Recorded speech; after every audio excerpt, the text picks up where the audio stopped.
Welcome to the Natural Super Kids podcast, where you will discover practical strategies to inspire you to boost the health and nutrition of your kids. I'm Jessica Donovan, a qualified naturopath specialising in kids' health, and I want to make it as easy as possible for you to raise healthy and happy kids. Let's get into it.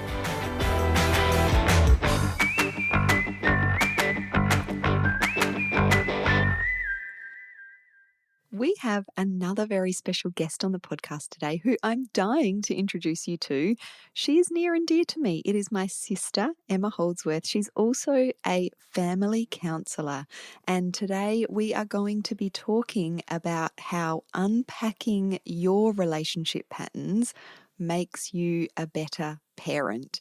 If you've been following Natural Super Kids for a little while, or if you're a club member, you might already know Emma.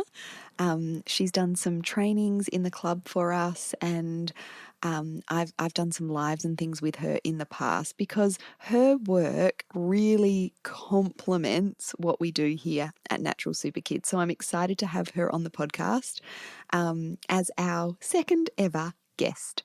And so let me tell you a little bit about Emma. Of course, as I said, she's my younger sister. She's just 18 months younger than me. She's also a mother of two. She's a family counsellor, a parenting and breastfeeding educator, and postpartum guide with 20 years experience working with families.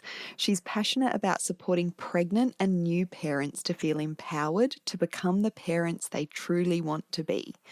Emma supports parents to explore the deeper aspects of themselves and understand how their childhood experiences, past relationships, values and beliefs will influence their parenting experience. And I know personally, I just feel so blessed to have her to call on and to learn from when it comes to parenting. So let's meet Emma.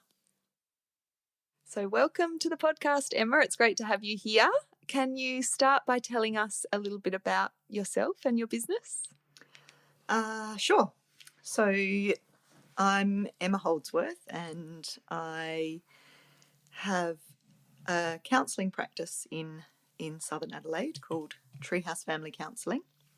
And more recently, I've been really focused on what I'm calling the Roots of Motherhood services. And in the Roots of Motherhood services, my focus is on supporting expectant parents, so parents to be, but also parents, so mums and mums to be, to really have a look at how their past is impacting on their parenting. So uncovering the roots of their own story so that they can become the parent that they truly want to be. Okay, awesome. So today, I know there's so many things that we could talk about, but I'd really love to focus on how unpacking your own relationship patterns can make you a better parent. And we were talking off air before about how when, kids are maybe not behaving in the way that we would like, or they're having struggles, we immediately kind of seek help for our children. And I know one of the big things that, in your approach is to work with the parents. So I think that really fits in with this unpacking our own relationship patterns and how that can make us a better parent. So can you maybe just talk to that for a little bit? Yeah. So we all come into parenting with a whole range of crap, whole range of stuff from our own past, not just from our childhoods, but from all the relationships that we've had throughout our lives. So that might be intimate partner relationships, or could even be relationships with a boss or a colleague, or friendships. And so when I talk about relationship patterns, what I'm talking about is those things that we notice that continue to show up in the way that we relate to other people. So in the way that we in the way that we are in relationship, to others. So predominantly those relationship patterns stem from or like begin to be formed in our very earliest relationships, our relationships with our own parents. So in my mind, when we look at things that are going on with our children, it can be really helpful to look at what's showing up in that for us. As in, if our child is really struggling with managing their anger, for example, and they're really outwardly expressing very loudly their anger and their frustration, and there might be something in that for us. For example, we might have grown up in a household where anger wasn't an acceptable emotion, where we weren't allowed to be angry, or we might have grown up in the opposite, where anger was how things were dealt with in our parents' relationship with each other, for example. And so that's going to then make it really difficult for us to be able to hold space for our kids' anger in that moment. So the thing about that, when I talk about that idea of unpacking your own relationship patterns and why that will make you a better parent, and focusing on the parents, it's not saying the parents are bad or wrong, and or responsible. or responsible exactly for the things that are showing up in their kids.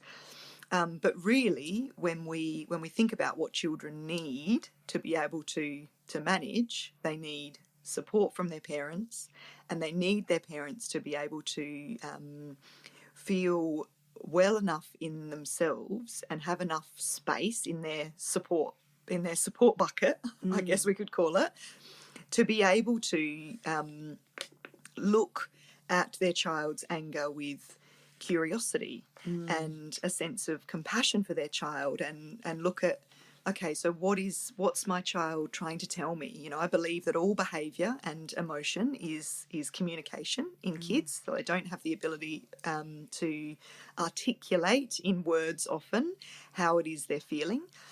So when we think that that behavior is communication, and children in general are just always trying to communicate their needs to us, if we're in a better place because we've began to kind of unpack what those relationship patterns, what our earliest relationship with our own parents has created in us, what core beliefs we've the things we've come to believe about ourselves in childhood, or the stories that we've made up about ourselves, if we can start to unpack some of that stuff, then we're going to be in a much better position to be able to support our kids who are going through either the same thing we went through or the opposite of what we went through, because we're understanding the deeper aspects of that for ourselves.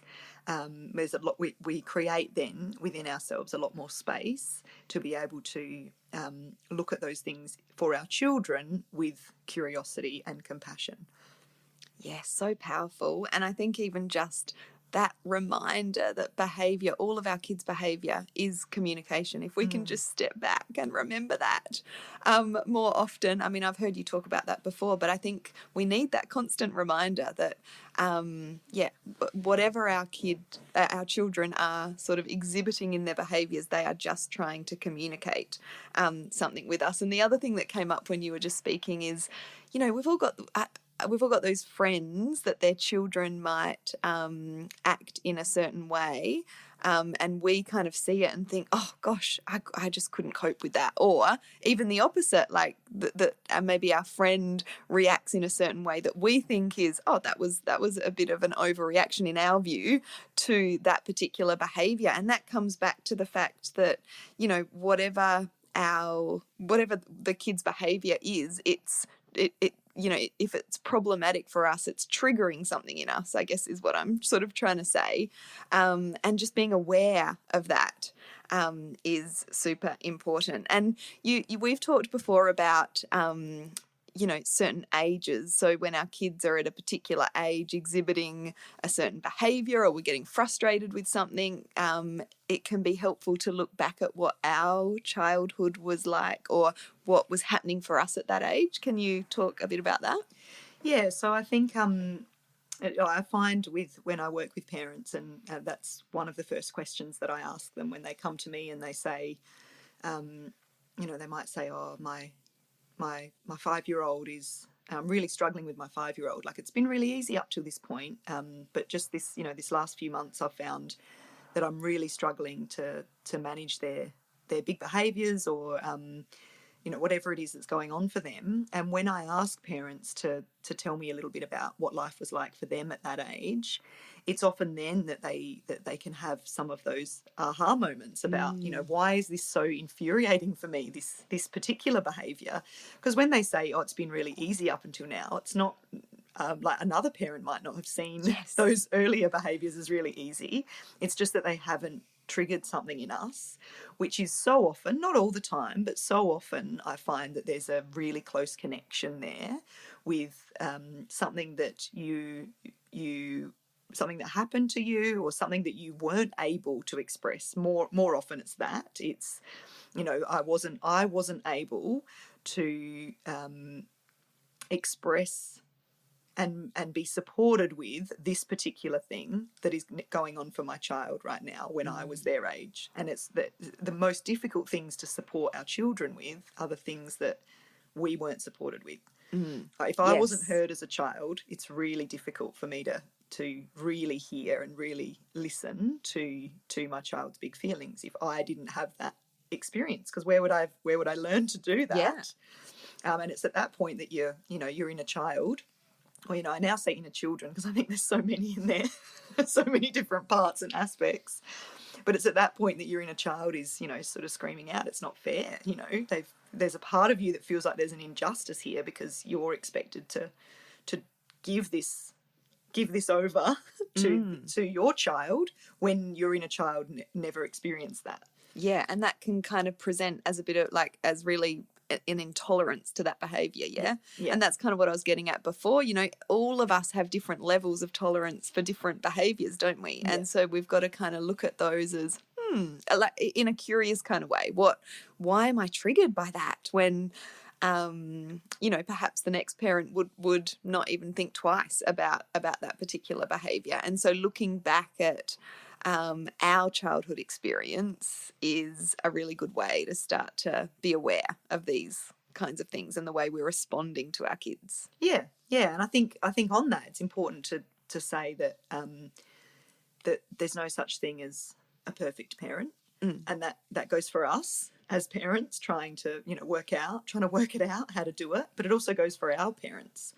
And so you don't necessarily have had to have experienced significant trauma in your childhood. I mean, if you have, then you're probably going to be more likely to be activated by smaller things because your fight and flight mechanisms are kind of on high alert all the time. But it could just be whatever was going on within your family, within your family of origin as a child.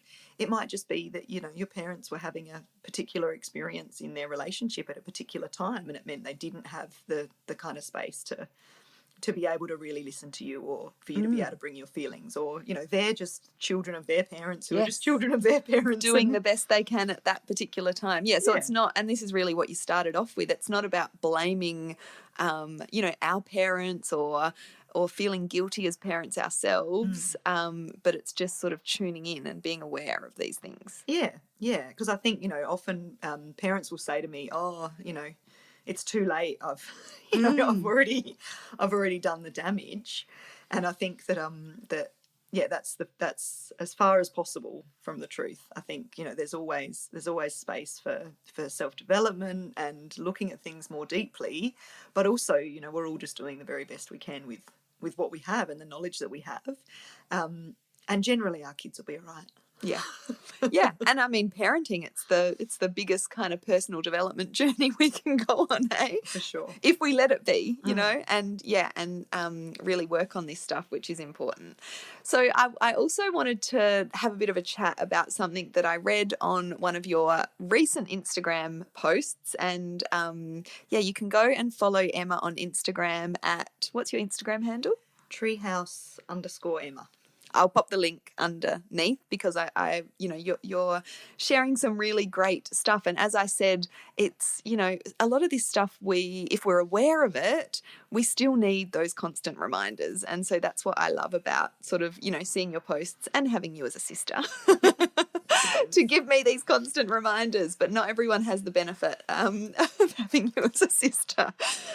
So on this particular Instagram post, you were talking about the fact that both of your daughters are moving into a new phase. And that was it. You sort of likened it to holding up a mirror. I'll just read out what the kind of part of the post. So, holding up a mirror for me so that I can see what parts of myself I need to work with, what needs bringing to the surface, healing or transforming in order for me to be the mum they need me to be as they move into their piece of development. Can you tell us, I mean, I think this kind of, we've talked a little bit about this already, but this holding up a mirror, I really relate to this with my daughter, particularly at the moment. But yeah, can you tell us a little bit about, unpack that for us and tell us a bit more about what that means? Yeah, so the thing about holding up a mirror is really, if we think about what is it that my child is reflecting for me right now, which goes back to what we were just talking about before about how the thing about unpacking our own stuff is really where the work is, rather than trying to change the behavior of our children. That holding up a mirror is, when my children go into a, how it always happens, where you just think you kind of know what you're doing, you've kind of got a handle on it, and Yes, then they change. I've got this parenting gig sorted. No, I don't. Exactly. And I think a big part of that I see as them showing me, this is what this big behavior that you're seeing in me right now is a reflection of something in you or in me. That's what they're saying. A reflection in you that needs looking at, that needs addressing, so that when they move into their next piece of development, as I called it, so the next age or the next phase, or whatever it is that they're going to be needing from me, so that I'm then able to have that space, like we were talking about before, to be able to best support them through that. So I guess one of the best examples I can give is my littlest, who is 16 and a half months, has just started having some big emotions about about little things, AKA tantrums. Yes, okay, let's call them tantrums. And there's a part of me sometimes in those moments where she's so I'll just give you an example because that makes it easier. So the other day she wanted to sit up at the computer table and destroy the keyboard, basically. She started off well. She just wanted to do a little bit of typing, but it turned into her wanting to sort of slam things around and, maybe push over the monitor and whatever else she wanted to do. So, I got her down from the chair and, no, she wanted to get back on the chair. So this was probably the biggest tantrum that she's had. And she kind of, was crying, shouting at me and run off into the bedroom. And then she'd come back and try and get back on the chair. And so, I kind of stayed with her. And when they're that little, it can be, a little bit easier to manage. As they get older, it gets a bit more like, it gets a bit less cute. Yes, and a bit more heavy. But I was noticing what was coming up in me was this kind of sense of wanting to shut her down. So logically, my feeling was, I really would like her to be able to fully express her emotions, and I want to be able to hold space for that. I really want her to be able to feel heard and to say her piece. And, she can't really speak that many words, but she was certainly letting me know that she had something to say. And, my logical approach is, I really want to let her know that I'm hearing her and validate what she's feeling and that she feels understood and be there for her. But there was a part of me that was kind of raging inside, thinking, the thoughts that were going through my head in that moment were, I just wish she would she's being a bit too loud, and it's like it's a bit much now. Like, can't you just sort it out? Quieten down. Yeah, And yeah. really unreasonable expectations to have of a 16-month-old. And I was able to compartmentalize those things in that moment. But the sense for me of her holding a mirror there was really around what was life like for me as a toddler? Was I able to express myself in a really big way? I know from living in my family that I was quite a big, loud, cheeky, noisy kid, and that maybe that was a surprise for my parents, because my sister, my loving sister, who's older than me by not too much, wasn't like that. Was a quiet and well behaved little person. The perfect baby, apparently. The perfect baby. I still think Mum, has her it's confused, because she says, you used to sleep in till 9 a.m. every morning, and then you would sit quietly in your cot waiting for me to come in, and so that gives people, I guess, a bit of a insight into, I was first. This, picture, what do you call it? Perfect in exclamation marks, baby. And then, you were louder and cheekier, as you said. Yeah, and, when another baby comes along, not even 2 years later, and you've just been parents for the first time, I guess you would expect, another girl, the same. You would expect them to be the same. And so, that I wasn't the same. And I think that siblings do that on purpose, choose a role that's different so that they can stand out. So my sense in that was that, that for me, I was like, okay, so to be able to manage this toddler tantrum phase and really hold space for my daughter in the way that I want to, and in the way that I know is right, the way that my instinct is screaming at me that says, this is what she really needs right now, I need to work with that part of that inner child, that piece within me, so that I can choose the position that I want to take with her, rather than letting it get infected, I guess, by the toddler who lives inside of me, who says, no, I'm going to have a tantrum as well, or I'm going to, I'm going to shut this down for you, because I really want her to be able to grow into her skin and be able to express be big and loud herself. Yeah, however she, wants to do that. Yeah. And so, just to be clear, though, we're not saying that, you working on your inner child will, then she can kind of just slam on that keyboard and do what, like, express her big emotions in whatever way she wants. Obviously, there's still the boundaries, but it's about the way you respond to her in those moments. Have I got that right? You have got that right. And just before, when I was talking about that list of things that I wanted to do for her, that idea of making her sure that she was heard and validating her feelings and being understood, the other part of that is holding limits. Yes. And having boundaries. So none of that was about letting her do the thing. No. It was about her reaction to not being able to do the thing, and me holding solid on that. I wasn't letting her back up there. Yes. In the end, I had to move the chair away, because at 16 months, like, wasn't the best safe option is distract her from that, or make it not possible for her to do that. But before we got to that point, she had emptied out some of those big feelings that she had about not being able to do exactly the thing that she wanted. So yes, it's never about just letting them do whatever they want, and that can sometimes be a sort of misunderstood piece, I guess, about gentle parenting or instinctive parenting or even attachment parenting. That idea that that kids, you just have to sort of let them do what they want, let them be free-spirited and get away with everything. But part of what they really need is limits and boundaries to sort of push against, so that they can then have something to have feelings about. Yeah. If I just let her back on the computer table, she wouldn't have had any feelings to express or for me to hold space for. So where would have been the fun in that? Yes, that's a really good point. So the boundaries actually allow them, give them that opportunity to express their big feelings, which is really important. But like looking at ourselves and how we're responding and how that links back to, what that looked like for us as kids is kind of what the important work that we need to be doing. Yeah. That's what the mirror is. When I say holding up a mirror, that's kind of what I mean. Okay, what is this reflecting for me? what's the work that I need to be doing?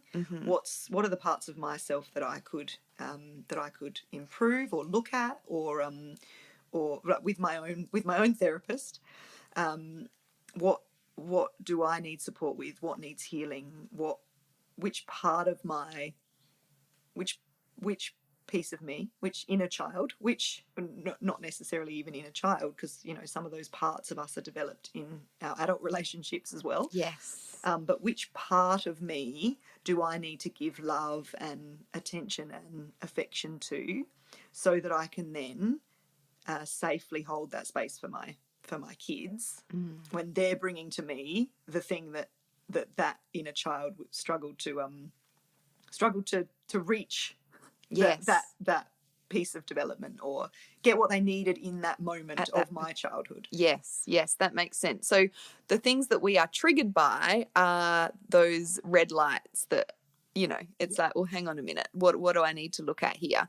And so in terms of maybe just an action point or something that people can do with this information. So if, after listening to this, people are going away and noticing, oh, I'm really triggered when my child gets angry, or when my child won't take part in something new or something like that. So what can we actually do to sort of start this process? Obviously, working with our own therapist is a really good thing to do, but, I guess just some action or a bit of an exercise that people can, take action on based on what we've been talking about. Yeah, so I think that when you come away from an interaction with your child and you very clearly feel as though you haven't parented from your values, you haven't parented in the way that you set out, that you intended to, then, like those words again, which I think I've said a few times already, that if you look at that interaction with curiosity and self-compassion, because what we tend to do, particularly as mums, is go, oh, I fucked that up, and like I'm no good, I'm not good enough, I don't deserve my children, and then we just go into this spiral of shame, which we want to avoid because that actually doesn't help anything. So not in the interaction, but once we've come away and we've gone, that did not go as planned, then if we can be curious and have compassion for ourselves and say, okay, so what were the thoughts that were going through my head in that moment? Or what were the things that were coming out of my mouth that didn't feel right, or that didn't feel like me, or that didn't feel like it was my instinct? And, it can help to write those things down and then have a bit of a think about them. And then we can consider, where might that have come from for me? When I was talking about that moment with my toddler before, and I was saying, I knew that I wanted to do it this way, but I could hear this other voice saying these other things. That's years of me having worked on this stuff. So I can have those two bits at the same time, and I can make a choice to say I'm going with this one. Yes. I can't always. Yes. Sometimes but I'm sure you're better at it than a lot of us are. Sometimes I don't have space to be able to do that. But for many people, that's it, it's not until after the interaction that they go, oh, that wasn't good. Once the kids are asleep and see their little innocent their beautiful little sleepy faces. Yes. So having a curious outlook, unpacking that particular interaction. What happened there? What was I thinking in that moment? What did I wish I could say or wish I could do? What actually happened? What do I wish happened? And where in my history has that been true for me? Where have I not been heard? Where have I not been seen? Where have I not been okay with expressing this particular emotion, or holding space for this particular emotion, or it being expressed around me? And often when we can think back through our story, then we can start to go, okay, so yeah, that really links quite well with that. So what is that? Yeah, then it's that mirror again. Yes. Then we're actually seeing something in the mirror rather than just going, oh, there was a mirror there.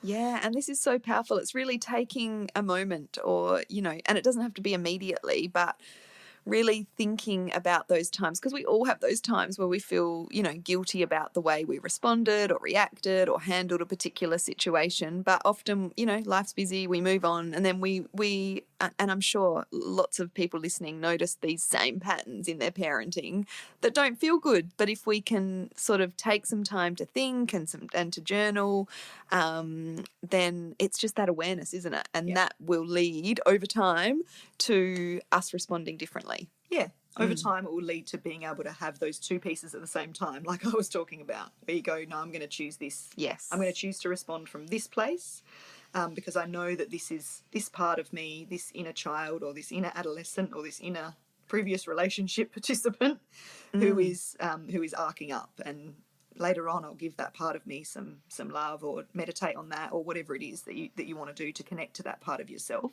or bring it to your own therapy.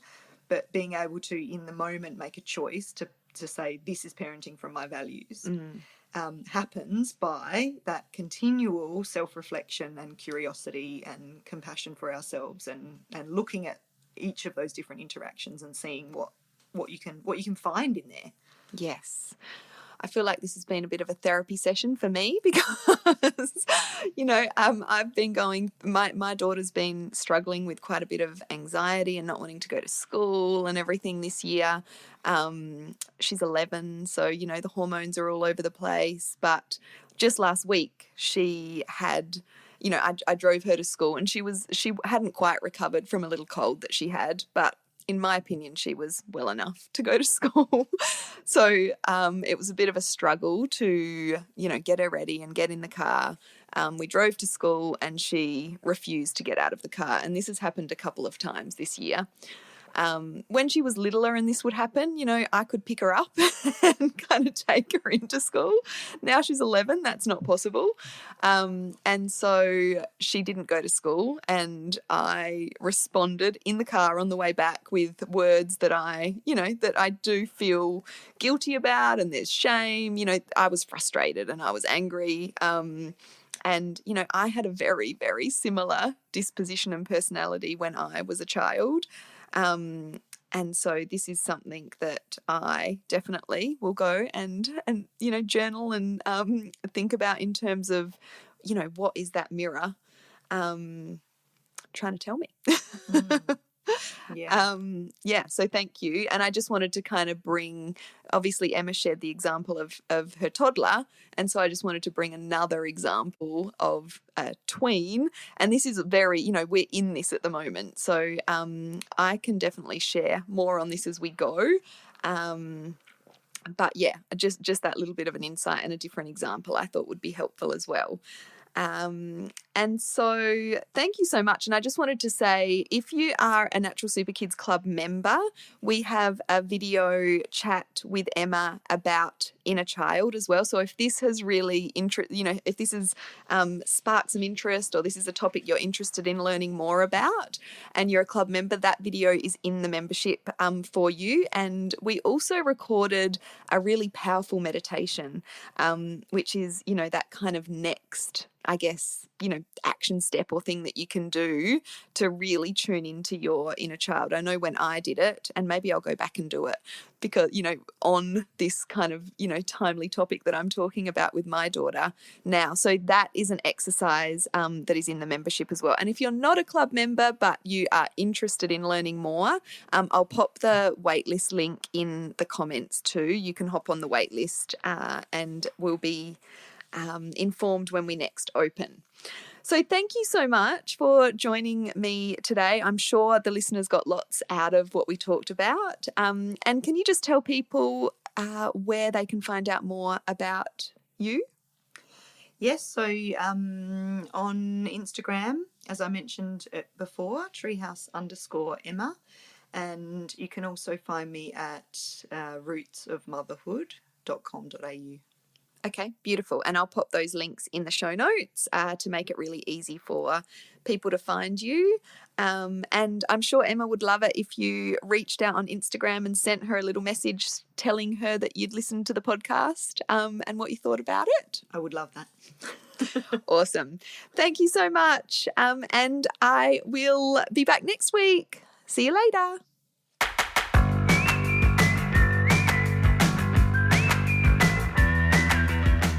thank you so much for joining me on the podcast today. Head on over to our website, naturalsuperkids.com, for the show notes for this episode, as well as a whole heap of inspiration to help you raise healthy and happy kids. I'll see you next week.